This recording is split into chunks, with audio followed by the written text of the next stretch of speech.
नाही ना फोटो माझ्या तरी आठवणीत पहिल्यांदा बरं इथे सुद्धा बहुमत आहे आणि केंद्रात सुद्धा बहुमत आहे म्हणजे डबल इंजिन.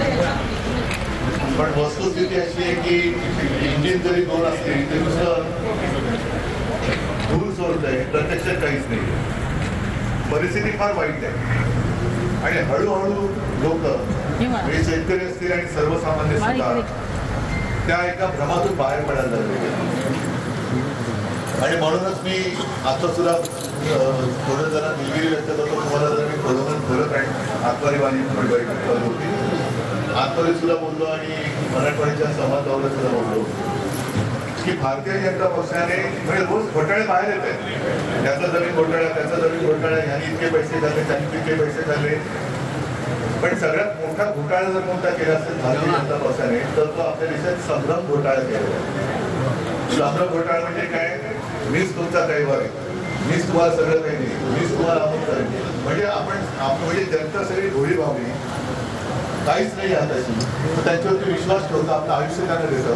आणि आता त्यांच्या लक्षात येतं की हे लोक खोटं बोलत आहेत. आणि हे लक्षात यायला लागल्यानंतर तुमच्यासारखे अनेक जण ज्यांना हे जनतेचे हाल पाहत नाहीये ते आता शिवसेनेकडे येते. लढणार आता फक्त आपला पक्ष राहिलेला आहे जो प्राणपणाने लढतोय.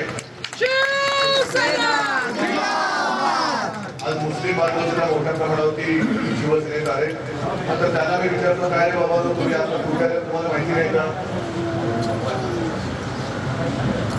हे हिंदू हृदय सम्राटांचं तुम्ही कसे काय आले?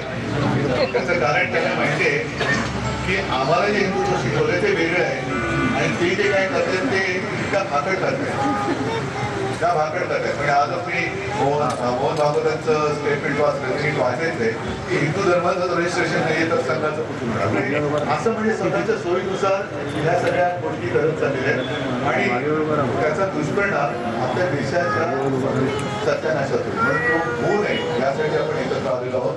तुमचं सगळ्यांचं स्वागत करतो आणि अल्पेश चांगलं काम करतोय. भिवंडीमध्ये मी विधानसभेकडे येऊ शकलो नव्हतो. आता जेव्हा आपण तिकडे जाऊ असो वा नसो पण तुमच्यासाठी मी तिकडे आल्याशिवाय राहणार नाही. सगळ्यांना शुभेच्छा देतो. धन्यवाद.